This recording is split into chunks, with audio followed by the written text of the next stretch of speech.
The keynote address at the 2004 Democratic National Convention (DNC) was given by then Illinois State Senator, United States senatorial candidate, and future President Barack Obama on the night of Tuesday, July 27, 2004, in Boston, Massachusetts. His unexpected landslide victory in the March 2004 Illinois U.S. Senate Democratic primary made him a rising star within the National Democratic Party overnight, started speculation about a presidential future, and led to the reissue of his memoir, Dreams from My Father. His keynote address was well received, which further elevated his status within the Democratic Party and led to his reissued memoir becoming a bestseller. Obama first met Democratic presidential candidate John Kerry in the spring of 2004, and was one of several names considered for the role of keynote speaker at the party's convention that summer. Obama was told in early July 2004 that he was chosen to deliver the address, and he largely wrote the speech himself, with later edits from the Kerry presidential campaign. Delivered on the second night of the DNC in just under 20 minutes, the address included both a biographical sketch of Obama, his own vision of America, and the reasons for his support of Kerry for the presidency. Unlike almost all prior and all subsequent convention keynote addresses, it was not televised by the commercial broadcast networks, and was only seen by a combined PBS, cable news and C-SPAN television audience of about 9 million. Since its delivery, several academics have studied the speech, both for the various narratives it describes as well as its implications for racial reconciliation.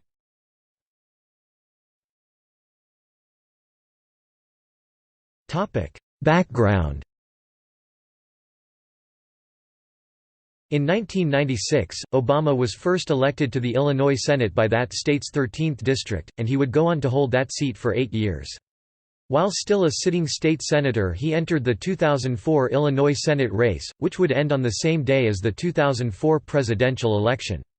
The Democratic presidential primary in Illinois was held that March 16, and later that spring Obama had his first opportunity to meet the soon-to-be nominated Democratic presidential candidate John Kerry, doing 2 joint Chicago campaign stops that left Kerry impressed. That April, Kerry campaign manager Mary Beth Cahill began listing possible candidates to be the 2004 Democratic National Convention's keynote speaker, including Jennifer Granholm, Janet Napolitano, Tom Vilsack, Mark Warner, and Bill Richardson, searching for speakers who would generate a significant buzz in the media. Others involved in the process included convention manager Jack Corrigan and Kerry media advisor Robert Shrum. Corrigan's friend, Lisa Hay, knew Obama from their time together working on the Harvard Law Review and strongly recommended him. Cahill had previously seen Obama in a photo in Time and began asking for opinions from people who knew and had worked with him. Although there were some internal worries about his style of speaking, lack of experience with a teleprompter, opposition to the Iraq War that Kerry initially supported, and the fact that he was only a state senator, they eventually chose Obama over the other finalist, Jennifer Granholm, in part because polls showed Kerry with less support among African Americans than Democrats normally enjoyed and because he was running for an important Senate seat. During the process, the Obama Senate campaign provided the Kerry camp with an 8-minute audition video, and several Obama advisors lobbied on his behalf with members of the Kerry staff. According to Obama, he was told just several weeks after his campaigning with Kerry that he would be given some kind of speaking role at that summer's convention. He was later called by Cahill, reportedly sometime right before the Independence Day holiday, who told him that he was chosen to be the convention's keynote speaker. Kerry first publicly hinted that Obama would deliver the convention's keynote address on June 29, though it was not until July 14 when the official announcement was made.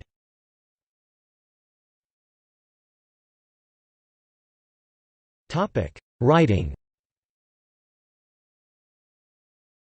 Obama began drafting his speech while staying in a hotel in Springfield, Illinois, several days after learning he would deliver the address. According to his account of that day in The Audacity of Hope, Obama states that he began by considering his own campaign themes and those specific issues he wished to address, and while pondering the various people he had met and stories he had heard during his campaign, was reminded of the phrase, "The Audacity of Hope," which was previously used in a sermon by his pastor Jeremiah Wright.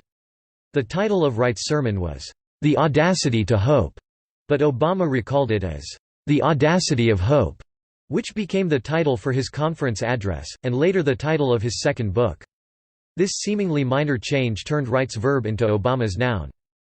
Wright had attended a lecture by Dr. Frederick G. Sampson in Richmond, Virginia, in the late 1980s, on the G. F. Watts painting Hope, which inspired him to give a sermon in 1990 based on the subject of the painting. With her clothes in rags, her body scarred and bruised and bleeding, her harp all but destroyed and with only one string left, she had the audacity to make music and praise God. To take the one string you have left and to have the audacity to hope. That's the real word God will have us hear from this passage and from Watts' painting." The first draft was written longhand, and Obama reportedly labored over it for some 2 weeks, often beyond midnight. Described by his campaign political director as, "a greatest hits collection of rhetoric drawn from his stump speeches." Obama also watched and read previous keynote addresses during the process.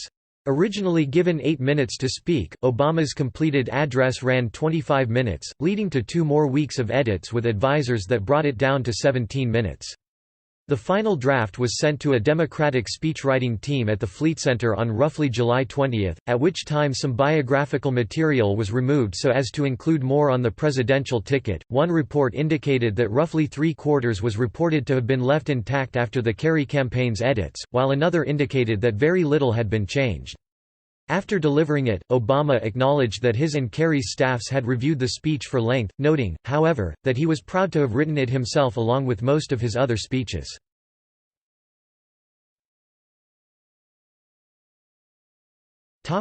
Convention.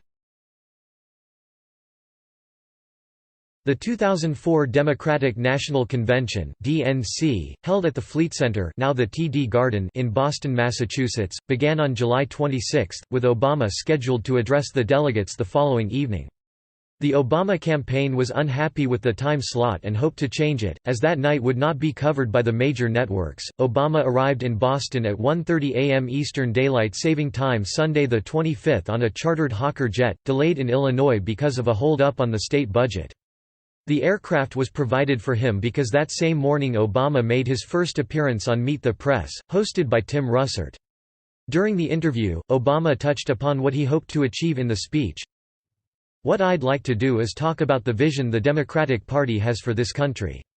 You know, I think that there's enormous strength in the country, enormous resilience in the country, but people are struggling, and as I've been traveling throughout Illinois over the last 18 months, what I've been seeing are people who are concerned about their economic security, concerned about their ability to pay for their health care, their kids, sending them to college, and if we can project an optimistic vision that says we can be stronger at home, more respected abroad, and that John Kerry has the message and the strength to lead us in that fashion, then I think we'll be successful." This was followed by appearances on Face the Nation and Late Edition. Obama appeared on Good Morning America the day of the speech, and when asked how he would deal with the fact that he was against the invasion of Iraq while Kerry and Edwards supported the resolution approving the use of military force, responded that they were focused on the future instead of looking back at the past, and that now everyone was interested in seeing a successful policy on the war.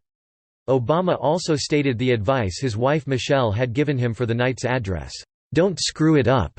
During another interview that morning with NPR, Obama said, "I'm sure I'm going to be excited, although I was here last night and something that really takes the pressure off, you realize that nobody's listening.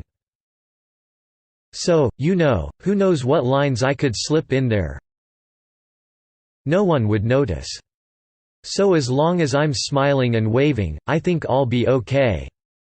He referred to talk about his presidential prospects as silly, and also addressed the risk of being typecast, as another young African American politician, Harold Ford, had given the keynote address in 2000.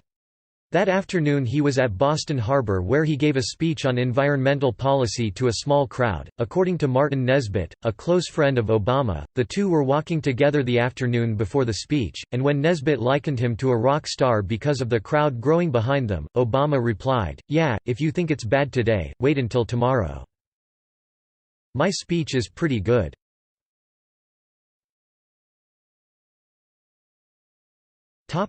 Speech.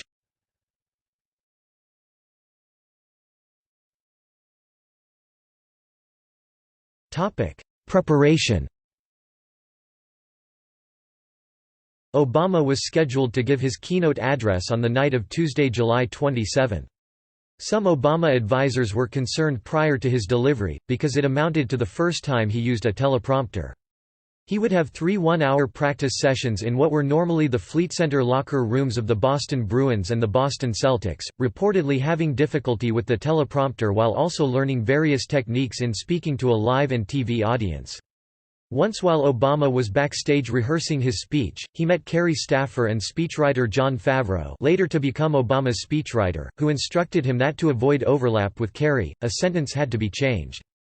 The sentence involved, later recalled as, "We're not red states and blue states, we're all Americans, standing up together for the red, white, and blue," was to conclude his paragraph on red states and blue states, but was instead used by Kerry as, "Maybe some just see us divided into those red states and blue states, but I see us as one America, red, white, and blue."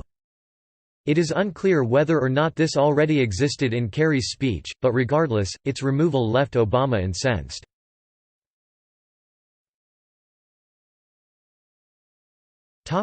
Delivery. Stepping on stage shortly before 9:45 p.m. Eastern Daylight Saving Time to the 1964 song Keep on Pushing by the Impressions, Obama would go on to speak for 17 minutes, interrupted 33 times by the audience's applause. The final speech would amount to 2,297 words. After thanking Illinois Senator Dick Durbin for the introduction and acknowledging the privilege of speaking there, Obama immediately launched into a brief autobiographical sketch, from his Kenyan grandfather's work as a domestic servant for the British, to his own father who obtained a scholarship to come to the United States. He then spoke of his mother's family, describing his grandfather fighting under Patton in World War II while his grandmother worked on a bomber assembly line and raised his mother. Obama explained that the African name given to him by his parents, Barack, meant, "blessed," concluding that, "I stand here today, grateful for the diversity of my heritage, aware that my parents' dreams live on in my 2 precious daughters. I stand here knowing that my story is part of the larger American story, that I owe a debt to all of those who came before me, and that in no other country on earth is my story even possible." Obama then alluded to the basic freedoms enunciated in the Declaration of Independence, and stated that the 2004 election was a time to reaffirm these values and realize that, "We have more work to do." He went on to mention several Americans he had met who were struggling with jobs, healthcare, and education, stating that, "They don't expect government to solve all their problems, but they sense, deep in their bones, that with just a slight change in priorities, we can make sure that every child in America has a decent shot at life, and that the doors of opportunity remain open to all." In the next segment of his address, Obama mentioned John Kerry for the first time, enumerating his major values and beliefs on a host of issues, interrupted by a story of a young Marine he had met and the affirmation that when military action is undertaken, the families and soldiers involved must be cared for and that there is an obligation to "never ever go to war without enough troops to win the war, secure the peace, and earn the respect of the world." Obama subsequently returned to Kerry and affirmed his commitment to keep America secure. Obama then addressed the ideas of community and unity in America, that a person struggling somewhere affects us even if we are not directly involved. Referring to the «spin masters» and «negative ad peddlers» who he claimed were ready to divide the country, Obama declared, "Well, I say to them tonight, there is not a liberal America and a conservative America. There is the United States of America. There is not a black America and a white America and Latino America and Asian America. There's the United States of America. The pundits like to slice and dice our country into red states and blue states, red states for Republicans, blue states for Democrats. But I've got news for them, too. We worship an awesome God in the blue states, and we don't like federal agents poking around in our libraries in the red states. We coach Little League in the blue states, and, yes, we've got some gay friends in the red states. There are patriots who opposed the war in Iraq and there are patriots who supported the war in Iraq." Asking whether the country wished to engage in a politics of cynicism or hope, he stated that Kerry and Edwards called on the American people to hope, which he assured was not simply blind optimism. It's the hope of slaves sitting around a fire singing freedom songs. The hope of immigrants setting out for distant shores. The hope of a young naval lieutenant bravely patrolling the Mekong Delta. The hope of a mill worker's son who dares to defy the odds. The hope of a skinny kid with a funny name who believes that America has a place for him, too. Hope. Hope in the face of difficulty. Hope in the face of uncertainty. The audacity of hope. In the end, that is God's greatest gift to us, the bedrock of this nation. A belief in things not seen. A belief that there are better days ahead. Stating his own beliefs on what could be done, Obama said that he believed, "We have a righteous wind at our backs," and expressed confidence in the country's ability to meet the current challenges. He concluded by expressing his belief that in November Kerry and Edwards would be elected, and with their inauguration, this country will reclaim its promise, and out of this long political darkness, a brighter day will come.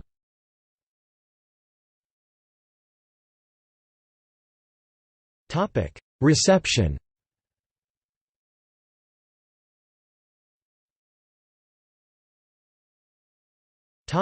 Family.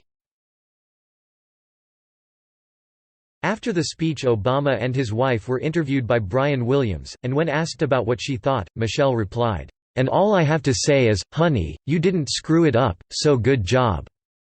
Obama said that he hoped his two daughters had watched the whole event, as their babysitter was permitted to let them stay up only if they watched the convention. Obama's grandmother, Madeline Dunham, called Obama after the speech and told him, "You did well. I just kind of worry about you. I hope you keep your head on straight." She was later quoted by a journalist, "I was a little amazed. It was really quite an exceptional speech, or I'm being prejudiced, I don't know. But, to me, it was really quite exceptional."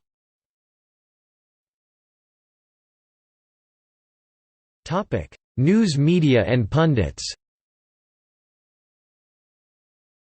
Immediately after the speech, MSNBC host Chris Matthews admitted, "I have to tell you, a little chill in my legs right now. That is an amazing moment in history right there. It is surely an amazing moment. A keynoter like I have never heard." He added later in the night, "I have seen the first black president there. And the reason I say that is because I think the immigrant experience combined with the African background, combined with the incredible education, combined with his beautiful speech, not every politician gets help with the speech, but that speech was a piece of work." Commenting the next day, Pat Buchanan, while complimentary towards Obama, was more critical of what he called a centrist speech. "He is hiding what he truly believes. What does Obama believe about this war?" On PBS, columnist David Brooks responded positively, "This is why you go to conventions, to watch a speech like this." While Mark Shields said, "A star is born."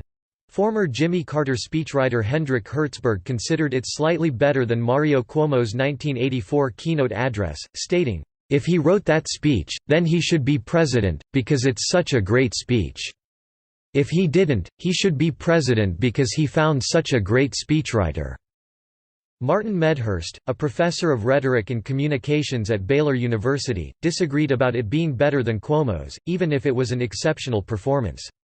Stressing that it was too early to make any predictions, he noted that new political stars were not normally created because of keynote addresses. Tom Brokaw asked rhetorically whether Obama or Kerry would be the man more remembered from the convention, while CNN's Jeff Greenfield called it, "one of the really great keynote speeches of the last quarter century." Howard Feynman noted that Obama's emphasis on parents, not government in teaching children was the same kind of language that could have been heard amongst Republicans. Rice University historian Douglas Brinkley stated, Obama trumped Bill Clinton. Clinton gave a good speech yesterday. Obama was better. That's hard to do in American politics.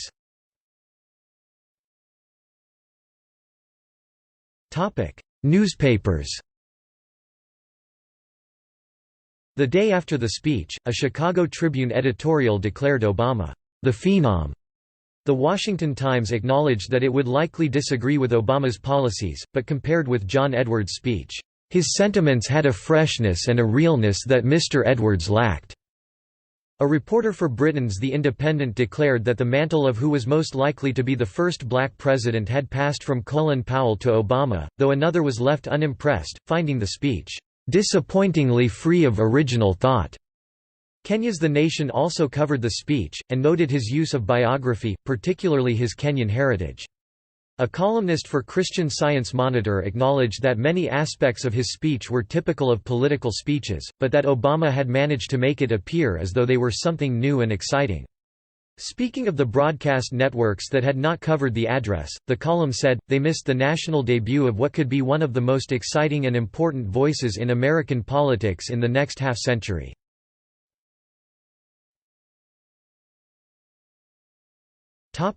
Politicians. Obama's fellow Illinois Democrats praised him after the speech.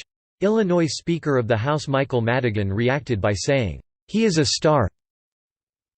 For Barack, the sky's the limit." While Chicago Mayor Richard M. Daley said, "He hit a grand slam home run," Senate President Emil Jones responded, "It was such a moving speech that I had tears in my eyes. It was electrifying. When I looked around the room, all across the people were so emotional, tears in their eyes. They're crying. A great individual, a great Illinoisan." Governor Rod Blagojevich stated, "After the speech last night, I would think that even if he had an opponent, he might get 100% of the vote." Former Illinois Senator Carol Moseley Braun said, "Obama represents the best of what we brought from our generation. Less than pre greater than /pre . He represents a kind of division within the Democratic Party. It's not the old left." New York Senator Hillary Clinton was quoted saying, "I thought that was one of the most electrifying moments that I can remember at any convention." Alabama Representative Arthur Davis pushed the idea of Obama running for president, stating, "If anyone can do it, Obama can. Obama may help break down the stereotypes that an African American politician is someone only for other blacks. When Obama runs for the White House, he will run not as a candidate for blacks. He has the capacity to run as a candidate for everyone."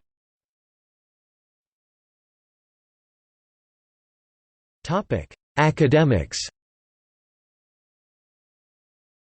In an article entitled, "An Immigrant's Dream and the Audacity of Hope," in The American Behavioral Scientist, Babak Elahi and Grant Cuz compare Obama's speech to the one given by California Governor Arnold Schwarzenegger at the 2004 Republican National Convention, both utilizing an "immigrant dream" narrative. They observe that in Obama's rhetorical shift away from his own biography and back toward that of John Kerry, he was able to make a convincing argument that Senator Kerry, through his own service to the country, was an "honorary immigrant," and thus that Kerry too had chosen to be an American citizen, in "recasting the American dream and American politics." Robert C. Rowland and John M. Jones, two professors of communications, argue that the disconnect between what policies the majority of the American public reported supporting more liberal and the political label the plurality used to describe themselves as conservative had to do with the fact that America's romantic narrative, the search for the American dream, had become closely associated with Ronald Reagan and conservatives, and that in a keynote address unremarkable in its basic themes, Obama sought to recast the narrative as one associated with liberals. Whereas Reagan's narrative focused heavily on individualism, Obama used the metaphor of hope to call for a balance between those individual values and community values, the latter also being necessary for the achievement of the American dream. David A. Frank at the University of Oregon compares Obama's speech with the one given by Al Sharpton at the same convention, stating that while Sharpton did not stray beyond familiar themes of African American trauma, Obama broadened his scope to include all races and classes in a narrative that harkened back to the Roosevelt-Johnson legacy of shared purpose and coalition. In an alternative reading, Mark Lawrence MacPhail criticizes Obama, stating that his reduction of black trauma to slaves sitting around a fire singing freedom songs romanticizes the historical realities of black suffering and borders on the stereotypical image of the happy darky of traditional racism, and that his speech did not contribute to an open conversation about racism that is ultimately necessary for racial reconciliation.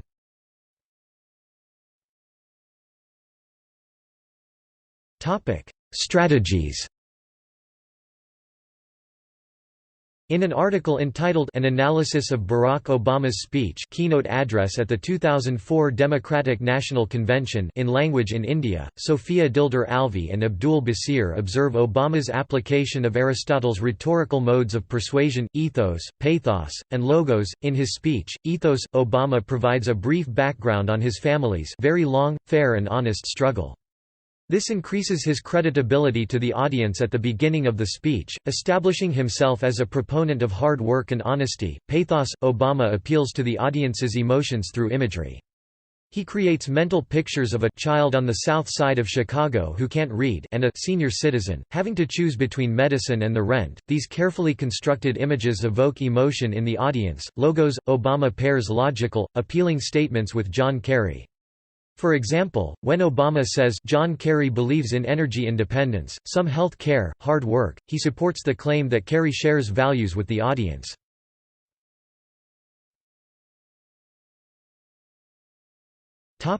Audience. Roughly 9.1 million people were reported to have watched the Democratic Convention on the night of the speech, ratings which were described as tepid by Variety, as it only amounted to about half the audience tuning into regularly scheduled summer programming the week before, and was less than the 10.3 million people who tuned into the second night of the 2000 DNC. However, neither ABC, CBS, nor NBC provided any coverage of the convention that night. Some Chicago affiliates did broadcast Obama's speech, leading to criticism from some columnists. But with major networks not covering the evening's events, other stations received greater viewership, including 3 million viewers for PBS, followed by CNN, Fox News, and MSNBC.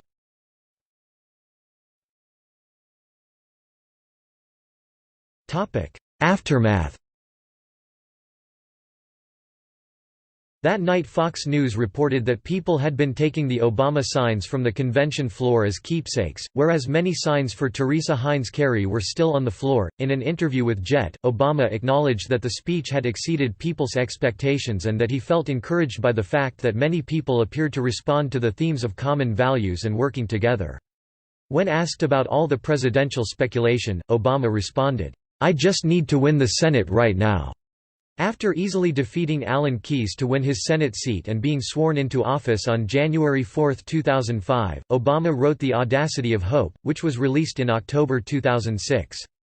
Despite initially saying that he had no immediate plans to run for president and would serve out his full Senate term, Obama would go on to run for and be elected the 44th President of the United States on November 4, 2008, becoming the first African American to be elected to the nation's highest office.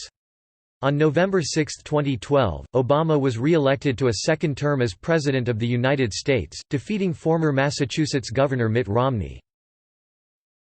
10 years after the speech, The Washington Post noted its historic nature and everything that followed from it. Then the next 10 years happened.